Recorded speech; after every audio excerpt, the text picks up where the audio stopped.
Welcome back to another episode of Lawyer Up and to the Right.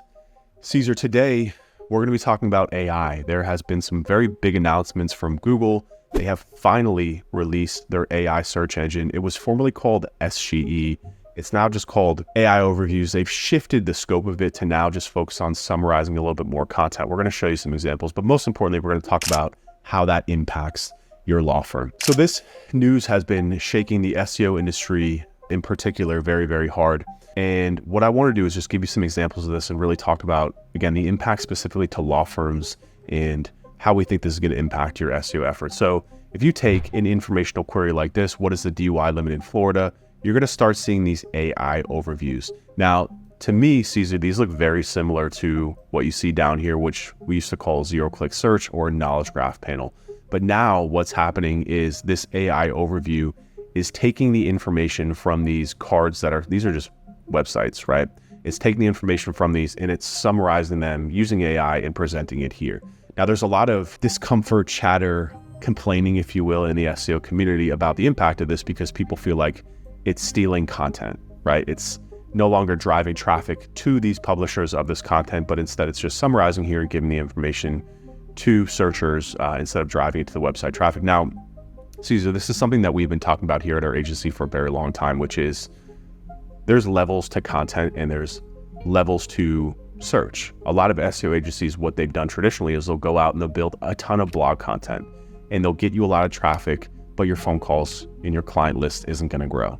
And that's because this type of content generally does not have the intent behind it of looking to hire a law firm. So a search like this is something that, I mean, we've done this before in the past too, so I'm not throwing stones, but a lot of agencies will create content around this, put it on your website, and then, have a party when it ranks and you get traffic to your website. Again, it doesn't drive phone calls. So my initial hypothesis here, Caesar, is that it doesn't really impact the strategy that we've been focusing on here because this type of content doesn't really impact what you should care about as a law firm anyways, which is phone calls and leads. Yeah, I agree. I think these types of searches, they've been out of style for a very long time, even before this AI overview. When Google introduced the featured snippet where it was answering the user's question right in Google, where people didn't necessarily have to click through, like a good example is what's somebody's age or what's somebody's birthday or what's the DUI limit in Florida. All I need is the answer. I don't need to read an article. So having topics that or creating content that's around something that can be answered in a sentence has not been a good idea for a long time.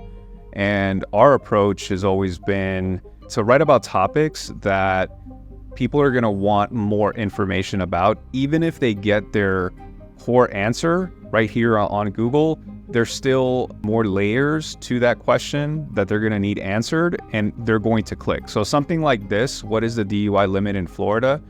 It has no mention of somebody that got into an accident, somebody that got ticketed. Like there's no detail about it. This could be just, somebody writing a research paper.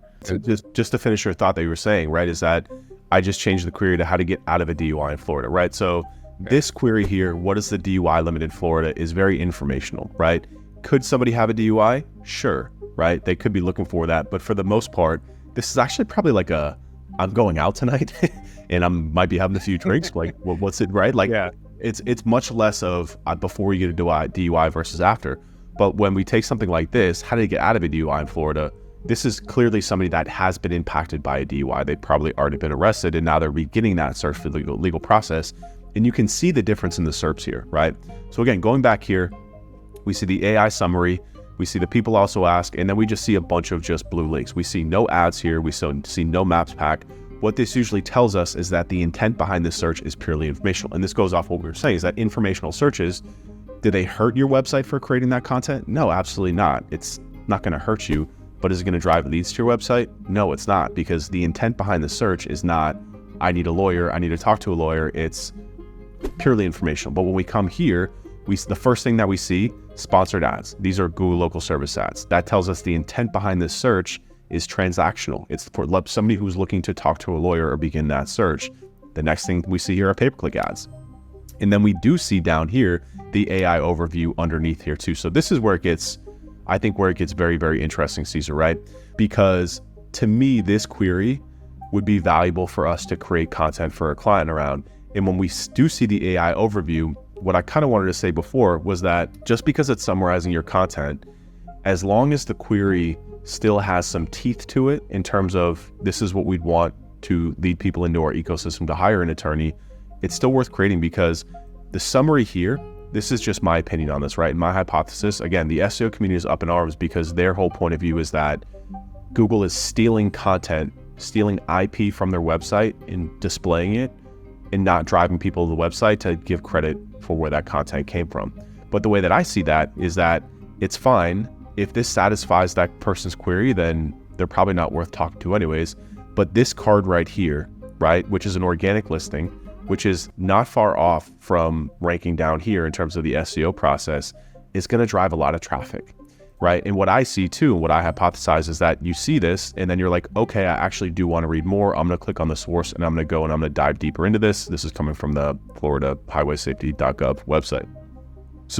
So again, we come in here and we start to look at these queries.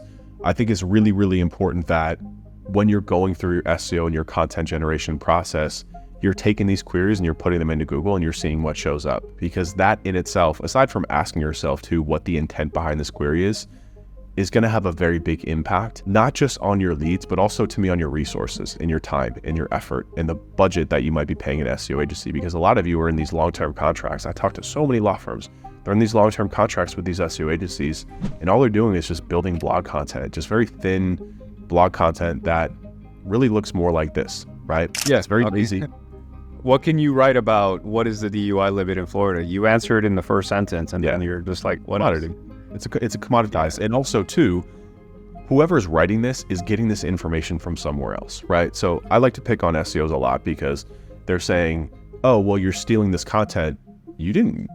You're getting this content from somewhere else too. If you're writing about this, you're having to cite sources from other articles, from other places, from .gov articles. So honestly, for the searcher, this is better. But when we start getting into queries like this and the AI results are here, that's one thing. Now, if we take something like this, DUI lawyer near me, which is all the way down at the bottom of the funnel, they want to hire someone, you're not going to see the AI answers in here because of the intent behind it. And because Google also understands that people are going to want to look at options for this. They're not just going to want to present it one option and say, here, call this lawyer. Maybe in the future, we'll see where that gets to as the AI gets better. What Google is saying is that these results will become personalized over time. So you can see here that I'm logged in. The more that you use Google, the more that you use their AI, the more it's going to learn and understand what you're searching before and what your behavior is. And maybe we'll start to make recommendations and serve you different results based on that. But for the short term, all of these queries are highly protected in Google because one, they're going to make their money with ads, and two, this is what the searcher wants to see. They want options. They want to be able to shop around. They want to be able to click around. You just have to put yourself in the shoes of the searcher for that. Yeah, I think another thing too is that the more people start to use AI to just in their everyday life, they're going to talk to it as they would talk to a friend, just asking questions. Not the keyword search, I think, is a behavior that's going to change over time. So people aren't just going to go and type in DUI lawyer. They're going to get more specific with what they're searching for.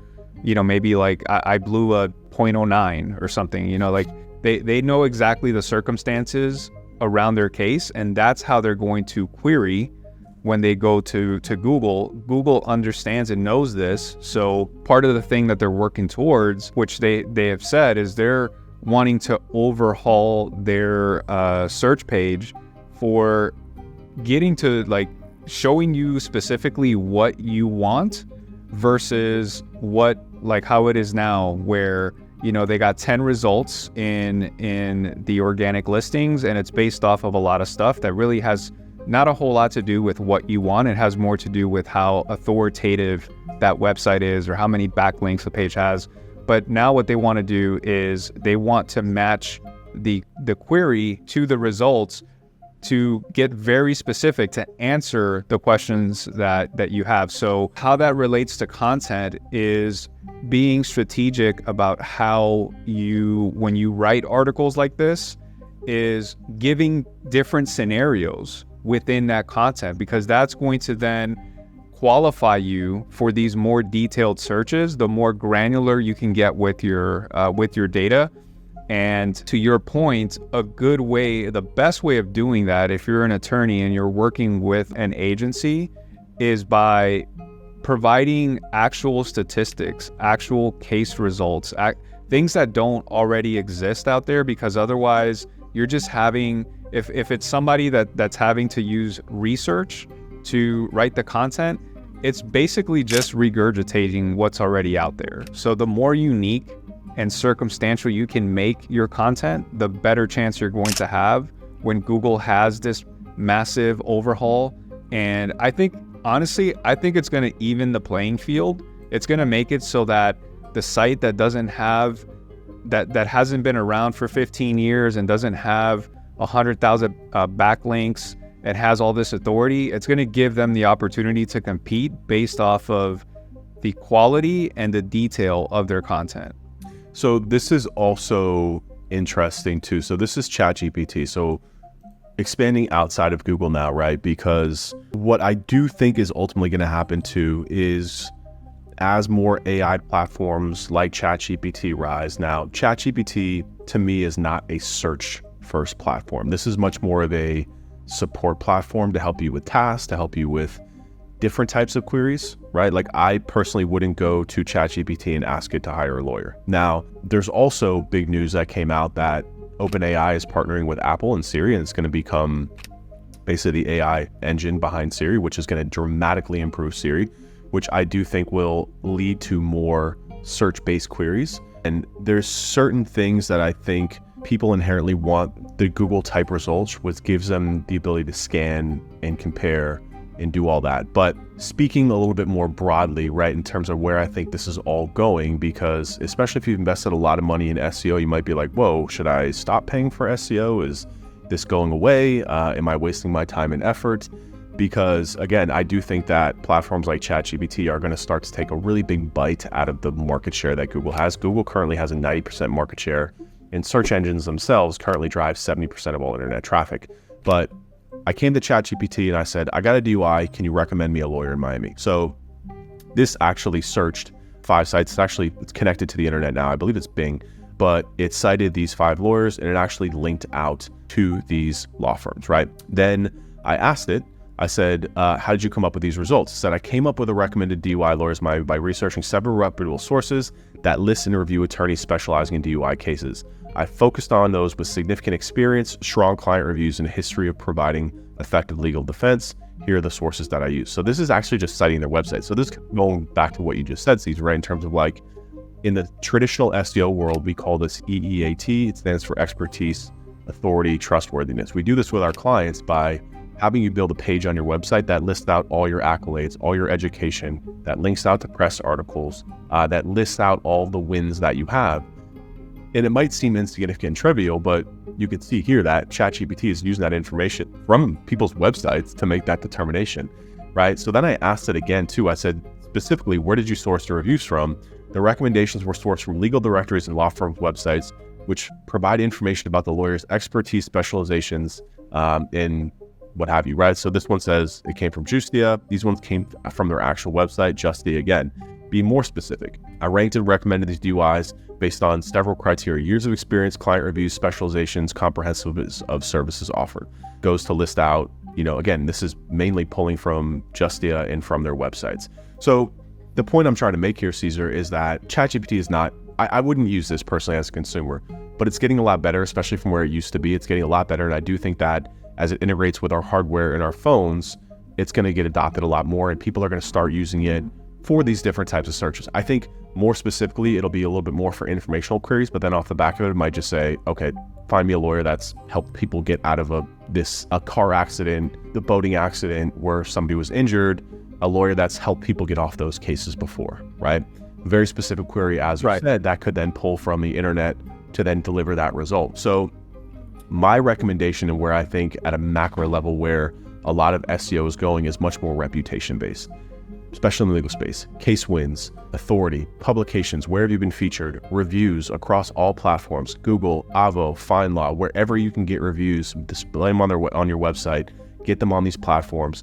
Because what I think is going to happen is it's going to become much more of an overall ecosystem where everything is connected, and these platforms are going to use those signals to make these recommendations, which frankly, I don't know anything about these law firms. I don't know if these are good results or not, but I think in theory, that's a much better result for the searcher than the traditional SEO algorithm, which is frankly pretty easily gamed. Yeah, ultimately, the sentiment here is that SEO, it's not dead, it's changing, and we just have to adapt. Yeah, absolutely. And I think also too that, again, so like we just talked about the macro in the future, but the right now, if I'm a law firm, I'm still investing heavily in all things search, because that's where a large majority of attention and intent is focused on finding a law firm. I think you can get burned very easily by an agency who's using tactics that aren't relevant anymore. And that's going to be heavy content creation. Like, you do not need to create 200 pages of content on your website.